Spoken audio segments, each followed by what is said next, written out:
ng'ennaku z'omwezi 22 omwezi guno poliisi yakwata kansala w'ekikaya Henry Bule ku by'okutataganya ebyokulonda kw'e Kawempe North okwaliwo ng'ennaku z'omwezi 13 omwezi guno. Kati olwaleero n'aleeteddwa mu kkooti e Kawempe n'asimbibwa mu maaso g'omulamuzi wa kkooti esookerwako Williams Muwonge. Bannamateeka ba Bule babadde bakulembeddwa mu munnamateeka Elias Luyimbazi Nalukoola ne Godfrey Katende ng'oludda oluwaabi lukulembeddwa mu Sharon Nambuya. Bule asomeddwa emisango gy'okukuma omuliro mu bantu kw'ossa okukola ebikolwa by'emivuyo ku bawagizi ba NRM emisango gye yeegaanye. Elias Luyimbazi Nalukoola asabye kkooti eno eyimbula omuntu we ku kakalu ka kkooti kuba yatulugunyizibwa ng'akwatibwa omuwabi wa gavumenti kyawakanyizza.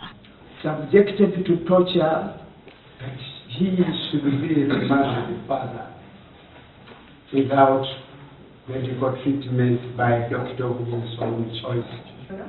The allegation that the state brutalized the suspect is just a mere allegation.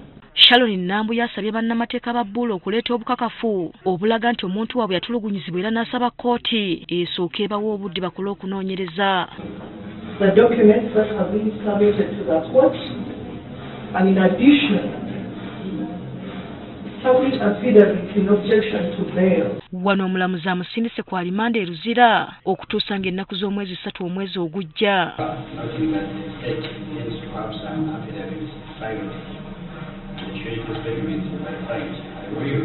Mu ngeri y'emu kkooti eno era esindise William Sako omutuuze w'ekira mu kkomera nga naye yakwatibwa olw'okukuba ebifaananyi mu kifo awalonderwa ekyebando nga tafunye lukkusa.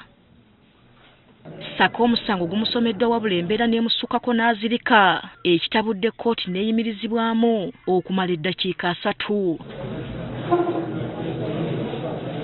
Kkooti oluzeemu ono asindikiddwa ku alimanda okutuusa ng'ennaku z'omwezi 31 oludda oluwawaabirwa okuddamu okusaba okweyimirirwa. Nalukoola avumiridde ekyokukwata abantu baabwe ku misango emijingirire. Oteekwa okuba n'ekinyusi n'ensonga lwaki omuntu omukwata. Sooka onoonyereze bulungi. N'ebyo ebyokwata omuntu n'omuzisa wali n'otandika okugenda mu fishing expedition ng'onoonya bunoonya obujulizi owammanta buwammanta byadibadda. Ababba okubba bye twakwata ne bateeka mu pick-up baabatadde ne mu poliisi tebaatuukayo.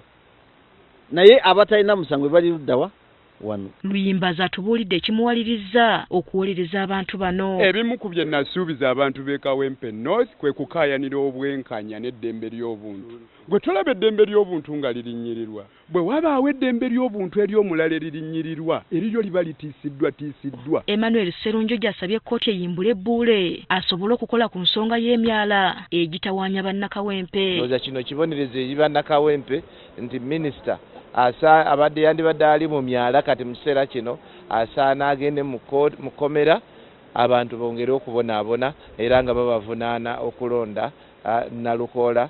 Nalukoola ze yeekubira enduulu olw'abantu be abazze bongerwa okukwatibwa mu ngeri etategeerekeka. Hasfa Nanvuma agafeeyo ku Spark TV.